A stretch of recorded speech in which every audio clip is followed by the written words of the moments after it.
सम्राट चौधरी पे क्या कार्रवाई? मैं इस पर डिबेट नहीं कर रही Anurag Bhadauria. Please you better behave yourself. अपने पिताजी को बहुत प्यार करती हैं। अगर कोई बेटा संस्कृति संस्कार नहीं है कि पिता पुत्री के बारे में कोई उंगली उठाएगा और आप मैं मरहूम तक नहीं जाना चाह रही हूँ। ये मुलायम सिंह यादव थे जो कहते थे लड़के हैं, गलती हो गई रेप करने के बाद, मुझे मत याद दिलाइए। और अगर मैंने गड़े मुर्दे उखाड़ना शुरू किया ना, बहुत दिक्कत में आ जाएंगे आप, समझ गए? आज बड़ी बड़ी बातें कर रहे हैं आप। खुले मन से किसने कहा था लड़के हैं, लड़कों से गलती हो जाती है? बताइए आप, किसने कहा था? आप नहीं मानते? आपने मांगा था मुलायम सिंह यादव से उसका इस्तीफा।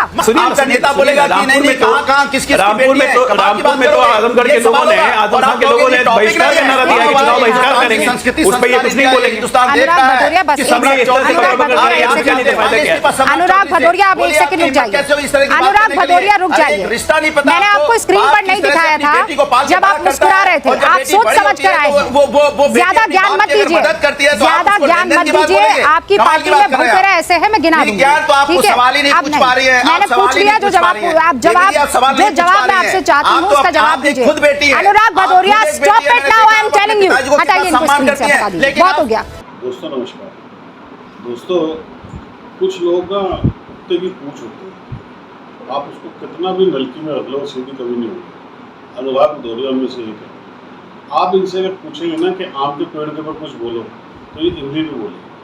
इनकी सबसे बड़ी बात ये है क्योंकि इन लोगों ने अपने कार्यकाल के अंदर समाजवादी पार्टी हो, कांग्रेस हो या कोई भी हो दूसरी पार्टी हो, इन्होंने इतने घपले और इतने गंदे काम किए हुए हैं कि जब इनको इनकी औकात दिखाई जाती है ना तो ये ना वो बात को कहीं से कहीं ले जाते हैं।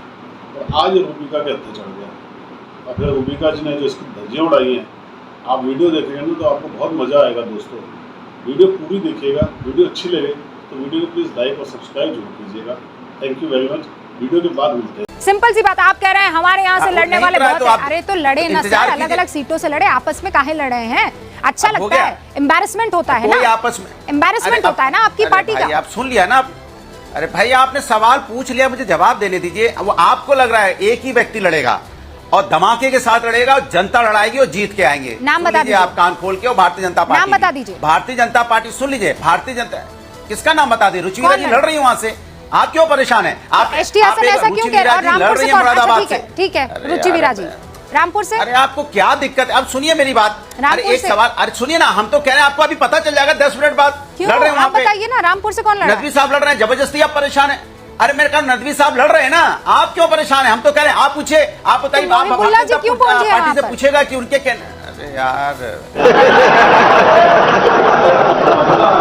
मेरी बात में, नदवी साहब लड़ेंगे, आप क्यों परेशान है? थोड़ी देर बाद 5 बजे आपको पता चल जाएगा। सवाल ये नहीं है, सवाल ये आप डर रही है बीजेपी से पूछने से। सवाल ये है कि दिलीप घोष ने क्या बोला दीदी के बारे में। सवाल ये है, उसके बारे में आप इधर डाइवर्ट करना चाहते हैं। सवाल ये है कि दिलीप घोष। एक सेकंड, थामा ये कल की खबर थी, कल उस पर बहस हो गई। आपको तो कल उस पर बहस हो गई है। मेरा नाम रूबिका यादव है सर। नहीं हुई है क्या? बीजेपी ने क्या सवाल पूछने से नहीं कतराती हूं। महिला के बारे में कोई कुछ भी बोलेगा, नोटिस जारी करना पड़ गया पार्टी को, पार्टी को नोटिस जारी करना पड़ गया है, समझ गया? मैं कोई जेपी नड्डा हूँ जो आपको बताऊं? सम्राट चौधरी को हटा दिया। मुझे ये बताइए, जिस टॉपिक पर आपको बुलाया है उस टॉपिक पर बात कीजिए। आप भी भदौरिया जी जिस टॉपिक पर बुलाया है उस टॉपिक पर बात कीजिए। मैं बहुत मोहब्बत से आपसे बात कर रही हूँ, मैं नहीं चिल्ला रही हूँ, आप मेरी बात सुनिए। आपको बहुत अच्छे से पता था कि आज नोटिफिकेशन पर मैं डिबेट करने वाली हूँ और मैंने पहले ये टॉपिक आप तक पहुँचा दिया था। अगर आपको इस टॉपिक पर बात नहीं करनी थी, you are free to not join my show, लेकिन इस तरीके से आप अपने हिसाब का डिबेट नहीं करेंगे, मैं बिल्कुल नहीं करने दूंगी। आपसे बेहतर जीत सकती हूँ, आपसे बेहतर लगातार बोल सकती हूँ। सुनिए, आपका एजेंडा यहाँ पर नहीं चलेगा। आज नोटिफिकेशन पर बहस करने के लिए मैं आई हूँ, ठीक है? चौधरी पे क्या कार्रवाई हुई? सम्राट चौधरी पे क्या कार्रवाई हुई? सम्राट चौधरी पे क्या कार्रवाई हुई? सम्राट चौधरी पे क्या कार्रवाई हुई? मैं इस पर डिबेट नहीं कर रही Anurag Bhadauria. Please you better behave yourself. अपने पिताजी को बहुत प्यार करती हैं। अगर कोई बेटा संस्कृति संस्कार नहीं है कि पिता पुत्री के बारे में कोई उंगली उठाएगा और आप मैं मरहूम तक नहीं जाना चाह रही हूँ। ये मुलायम सिंह यादव थे जो कहते थे लड़के हैं, गलती हो गई रेप करने के बाद, मुझे मत याद दिलाइए। और अगर मैंने गड़े मुर्दे उखाड़ना शुरू किया ना, बहुत दिक्कत में आ जाएंगे आप, समझ गए? आज बड़ी बड़ी बातें कर रहे हैं आप। खुले मन से किसने कहा था लड़के हैं, लड़कों से गलती हो जाती है? बताइए आप, किसने कहा था? आपने मांगा था मुलायम सिंह यादव से उसका इस्तीफा। आप सम्राट चौधरी अपना करेंगे तब चुप्पी साधेंगे, और कोई और करेगा तो यहाँ डिबेट को डिरेल करने की कोशिश करेंगे। अब आप शांत हो जाइए। अजय आलोक जी, अजय आलोक जी, पूरे मसले को कैसे डिरेल किया जाता है ये आपने अनुराग भदौरिया से सीखना चाहिए, और सीख भी लिया है। हो गया सर, मैंने बहुत टाइम दे दिया आपको, अब नहीं दूंगी जब तक आप मेरे टॉपिक पर बात नहीं करेंगे। You are welcome to leave my show otherwise. ठीक है अजय आलोक जी। देखिए रूबिका जी, आपका टॉपिक कुछ और है, अनुराग भदौरिया कुछ और बोल रहे हैं। वो बिहार में कहते हैं ना, हंसुआ के ब्याह में खुरपी के गीत, वही गा रहे हैं क्योंकि इनके पास कुछ है नहीं। समस्या है कि एक और कहावत है जो इन लोग पर बिल्कुल लागू होती है इन घमंडियों पे। एक तो इनका पूरा अलायंस नर्क है, इस नर्कों में ठेलम ठेल, ये नर्क में भी आपस में एक दूसरे को ठेलम ठेल कर रहे हैं, चाहे वो बिहार हो, चाहे महाराष्ट्र हो, चाहे यूपी। फिर बीच में बोलने लगे, अरे भाई आप बीच में क्यों बोलते हैं? आप बोलिए बहन बेटियों के लिए टॉपिक लाना पड़ेगा, टॉपिक लाना पड़ेगा, बहन बेटियों के लिए टॉपिक लाना पड़ेगा। आपका नेता बोलेगा कि नहीं कहां किसकी रामपुर में तो आजमगढ़ के लोगों ने, आजमगढ़ के लोगों ने बहिष्कार का नारा दिया कि चुनाव बहिष्कार करेंगे, उस पर ये कुछ नहीं बोलेंगे। अनुराग भदौरिया आप एक सेकंड रुक जाइए, अनुराग भदौरिया रुक जाइए। मैंने आपको स्क्रीन पर नहीं दिखाया था जब आप मुस्कुरा रहे थे, आप सोच समझ कर आए हैं। ज्यादा ज्ञान मत दीजिए, ज्यादा ज्ञान मत दीजिए। आपकी पार्टी में बहुत तरह ऐसे हैं, मैं गिना दूंगी। तो आपको सवाल ही नहीं पूछ पा रही है। मैंने पूछ लिया, जो जवाब जो जवाब मैं आपसे चाहती हूँ उसका जवाब दीजिए। खुद बेटी है Anurag Bhadauria, stop it now, I am telling you. हटाइए इनको स्क्रीन से, बता दीजिए, बहुत हो गया। He is trying to derail my show, और मैं ये नहीं होने दूंगी। जनता यहाँ पर डिबेट सुनने के लिए आती है, अपनी चलाने के लिए नहीं आती है। अजय आलोक, ये बिलबिला रहे हैं, इनका बिलबिलाना जायज है, क्योंकि जो हालत हो गई है इनके गठबंधनों की या इनके पार्टियों की, कैंडिडेट ये कह रहे हैं कि बीजेपी में कैंडिडेट नहीं मिल रहा, टिकट लौटा दे रहे हैं। प्रतिभा सिंह ने हिमाचल में लड़ने से मना कर दिया, बिहार में कैंडिडेट खोजे नहीं मिल रहा है। अभी तक लखनऊ, अमेठी, रायबरेली, बनारस कैंडिडेट नहीं है, पटना साहिब कैंडिडेट नहीं है कांग्रेस के पास। समाजवादी पार्टी का क्या है? समाजवादी पार्टी में रामपुर में तो बैठे बैठे उन्होंने चुनाव बहिष्कार की घोषणा कर दी। अजय आलोक, यही वजह है कि वो अपने इस दुखती रग को छुपाने के लिए आज दूसरे मसले पर बात कर रहे हैं। वो तो कोशिश करेंगे ना कि जो फजीयत हुई है उस फजीयत पर डिस्कशन ना हो। अंडरस्टैंडेबल है ये मामला, है ना? बिल्कुल स्वाभाविक है रूबिका, बिल्कुल बिल्कुल बिल्कुल बिल्कुल स्वाभाविक है कि इस बात पे वो नहीं बात करना चाहेंगे, लेकिन नहीं बात करने से क्या फर्क पड़ता है? ऑस्ट्रिच सिंड्रोम में रह के राजनीति नहीं की जाती है कि ऑस्ट्रिच की तरफ बालू में मुंडी घुसा लिया कि तूफान आ नहीं रहा है, मैं देख नहीं रहा हूं। अरे ये सुनामी आ रही है, ये लोग देख रहे हैं, ये साफ हो जाएंगे यूपी बिहार में, पंजाब महाराष्ट्र में, कहीं नहीं रहने वाले। Alright. और इनकी विपत्ति हमारी संपत्ति है। हम तो चाहते हैं कि कंफ्यूजन और बढ़े। सवाल हमारा 370 को लेकर भी था। अनुराग भदौरिया रुक जाइए ना, अब मेरे 3 और मेहमान हैं, रुक जाइए। मुस्कुरा रहे हैं, अभी बहू बेटी का दर्द आपके कहाँ चला गया? अब मुस्कुरा रहे हैं। रनिंग कमेंट्री चल रही थी। हाँ, क्यों नहीं करूंगी? बीजेपी क्योंकि आप मेरे ऊपर आरोप लगा रहे थे, आप मेरे ऊपर आरोप लगा रहे थे। कमेंट्री क्यों भाई? मेरे ऊपर आरोप लगा रहे थे और मैं करूंगी रनिंग को। मेरे ऊपर आरोप लगाएंगे, मैं आपको छोड़ूंगी। आप मुझे छोड़ेंगे, मैं आपको छोड़ूंगी, कतई नहीं छोड़ूंगी। देखिए, भारतीय जनता पार्टी के साथ समस्या होगी कि भारतीय जनता पार्टी को इस बात का एहसास हो गया है कि जनता उनको वोट नहीं दे रही है, तो उनके पास खबर नहीं है। तो खबर क्या है? देखिए, समाजवादी पार्टी से 2 लोग पहुंचे। अरे भैया, वो आपको पता चल जाएगा अभी आधे घंटे में। वो हमारी स्ट्रेटेजी आप कैसे जानेंगे? रामपुर से तो अरे भाई अपना बताओ ना, आपके यहाँ तो चुनाव लड़ने से मना कर देते पहले ही, भैया हमको टिकट नहीं चाहिए, हम नहीं लड़ेंगे भैया, हम सरेंडर हैं। और जिनको आप दे देते हैं वो उसके बाद कहते हैं नहीं भैया मेरी अंतरात्मा कह रही है कि हम नहीं लड़ेंगे, तो वो ऐसे लौटा देते। लालू परिवार में कुल आदमी 11 में 6 राजनीति में पदों पर, बहुत अच्छा डेवलपमेंटल पॉलिटिक्स है। बाकी बिहार में तो यादव है ही नहीं ना। यादव तो सिर्फ एक ही परिवार के हैं, लालू परिवार के बिहार में, और यादव दूसरे परिवार में है उत्तर प्रदेश में सपा में। भतीजे को लड़ाना चाहते हैं रामपुर, उसके लिए आजम खान तैयार नहीं है, तो इसीलिए अखिलेश और आजम खान की ठन गई है। अखिलेश चाहते थे, आजम चाहते हैं कि अखिलेश खुद लड़े, अखिलेश मैदान छोड़ के भाग रहे हैं, किसी सीट पर लड़ने की ताकत नहीं बची है। अरे और तो और मैनपुरी से भी नहीं लड़ना चाहते हैं भाई, तो इसमें हमारी कहाँ गलती है?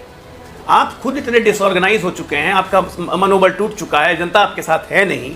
जनता देख रही है भारत कैसे आगे बढ़ रहा है, मोदी जी कैसे आगे ले जा रहे हैं। उसमें बीच में आप झूठ मूठ का इधर उधर, कभी धर्म कभी इसका टीका, मुसलमानों को टिकट नहीं दिया, पता दिया 14 उम्मीदवार हैं भारतीय जनता पार्टी के मुसलमान। तो लेक्चर दे दिया, पर ये बताइए 370 जो आप कह रहे हैं वो लाएंगे कहाँ से भाई? आप तो अपने जिसे कहते हैं ना बेस्ट जेनिथ पर पहुंच चुके हैं, अब वहां से और कौन कितना ऊपर जाएगा? कहाँ से आ रही है वो सीटें? मेरे ख्याल से 70 के ऊपर एक्स्ट्रा सीटें चाहिए अगर आपको उस बेंचमार्क पर पहुंचना है। तो कहां से आएंगी सीटें? मैं तो आपको ऐसे ही जुड़वा दूंगा, 70 से ऊपर कहां में आएंगे? यूपी में हम 62 हैं, हम 15 सीटें और बढ़ाएंगे उत्तर प्रदेश में। बिहार में हम सेम के सेम रिपीट करेंगे। बंगाल में हमारी कम से कम 12 सीटें और बढ़ेंगी, हम 30 से 35 के बीच में रहेंगे बंगाल में, तो 15-15 30 तो यहीं से बढ़ गई। उड़ीसा में हमारी सीटें बढ़ेंगी, 4-5 सीटें बढ़ेंगी। पूरा का पूरा दक्षिण में हर राज्य में हमारी सीटें बढ़ने जा रही हैं। हाँ। अरे 400 बहुत कम है रूबिका जी, सरप्राइज मत होइएगा अगर 450 पहुंच जाए तो। हाँ, मतलब 400 तो है ही सीटें, है। हाँ। 450 पहुंच जाए तो सरप्राइज मत होइएगा। ओके, हमारे साथ के एक ही सीट पर इस तरीके की हाँ, मैं वही जब कह- जब कश्मकश दिखती है, अच्छा मैसेज नहीं जाता है। देखिए, हर्षवर्धन जी जो सवाल पूछा वो भूल गए भारतीय जनता पार्टी से पूछना। कह रहे थे कि भारतीय जनता पार्टी में एमपी आ रहे हैं। राहुल कसाना तो एमपी राजस्थान के हैं, उन्होंने भी तो विपक्ष कांग्रेस को ज्वाइन किया। उसके बारे में आप क्या बोलेंगे? उस बारे में चुप्पी साध गए। यहाँ पारस पासवान जी कहते हैं कि हम हाजीपुर से लड़ेंगे, चिराग पासवान कहते हैं हम लड़ेंगे, उनका झगड़ा नहीं सुलट रहा। उस पर मैं क्या बोलेंगे? उस पर तो आप बोलोगे नहीं। आपने अर्थव्यवस्था की बात की, अच्छी बात की। देश के ऊपर में 2,05,000 करोड़ का कर्जा है, माने हमारी कुल जीडीपी का कितना परसेंट हो गया? 85%। मतलब 15% अगर हम 4-5 साल और रुक जाएं, 7-8 साल, तो हमारी जीडीपी, हमारा कर्जा बराबर हो जाएगा कि नहीं हो जाएगा? और 2014 में 2014 से लेकर 2025 तक 280%। जीडीपी का फुल फॉर्म क्या होता है? 280%। अरे मेरी बात पूरी GDP का full form बताइए पूरी हो जाने दीजिए, फिर जवाब। 280%। मेरी बात GDP का full form बताइए। 280% हमारा पूरा अरे अरबपतियों GDP का की full form बताइए संपत्ति ना, 280% बढ़ी है। इनको नहीं अरबपतियों की पता है। संपत्ति, मैं पूरी बात करूं, ये देखिए GDP विश्व बोल के रहे हैं। बीच में GDP का full form क्या है? अरे ग्रॉस डोमेस्टिक प्रोडक्ट मुझे बोले दीजिए, बीच में मत डिस्टर्ब कीजिए। Gross domestic product. अब मैं बोल लूं, आप चुप रहिए। मैंने कहा यहाँ पे पूरा 280% GDP रेशियो क्या होती है? डेट टू जीडीपी रेशियो और देश की, Debt to अरे GDP बोले ratio दो कितना यार है? मुझे ये देखो यार, तो चुप कराओ आप। Debt to GDP ratio बताइए कितना कितनी है? संपत्ति बढ़ी है यहाँ पे? अजय जी, अजय। उद्योगपतियों की अजय जी। संपत्ति कितनी बढ़ी है? अजय जी, अजय। देखा दोस्तों, अब बताइए, इनसे मजे नहीं लेगा कोई तो क्या करेगा? आपने खुद ही देख लिया, जो सवाल उनसे पूछे जा रहे हैं उसका तो जवाब इनके पास है नहीं, क्योंकि जो हकीकत है उसका सामना ये नहीं कर सकते। ये झूठ फैलाने में बड़े माहिर है कि जी इसने ये कर दिया, उसने वो कर दिया। अरे भैया, तुम सच का जवाब तो दो। अगर तुम्हारे साथ कुछ हुआ तो उसके लिए कबूल तो करो। ये वो भी नहीं मानते हैं। बात ये दोस्तों कि जनता तब भी कोई विश्वास कर ले कि भाई ये कहते कि ठीक है जी, हमसे उस वक्त गलती हो गई थी, अब हम नहीं करेंगे, लेकिन ये वो भी मानने को तैयार नहीं है। इसीलिए आज लोग इनको पूछते नहीं हैं, इसीलिए अब इनकी सरकार चली गई है। और इसीलिए मैं आपको बता दूं, ये अब आने वाले भी नहीं हैं। आप भूल जाइए, क्योंकि योगी जी को वहाँ पे हिंदू तो पसंद करते ही करते हैं, अब मुसलमान भी बहुत पसंद करने लग गए हैं। क्योंकि मोदी जी जो है और योगी जी जो है वो कोई भेदभाव नहीं करते दोस्तों। घर मुसलमानों को भी दिया जा रहा है, फ्री अनाज मुसलमानों को भी दिया जा रहा है। अब उनको समझ में आ चुका है कि इन्होंने सिर्फ हमारा वोट के लिए यूज़ किया था। बाकी इलेक्शन में पता लग ही जाएगा। आप भी कमेंट्स कीजिएगा, वीडियो को लाइक और चैनल को सब्सक्राइब जरूर कीजिएगा। Thank you very much.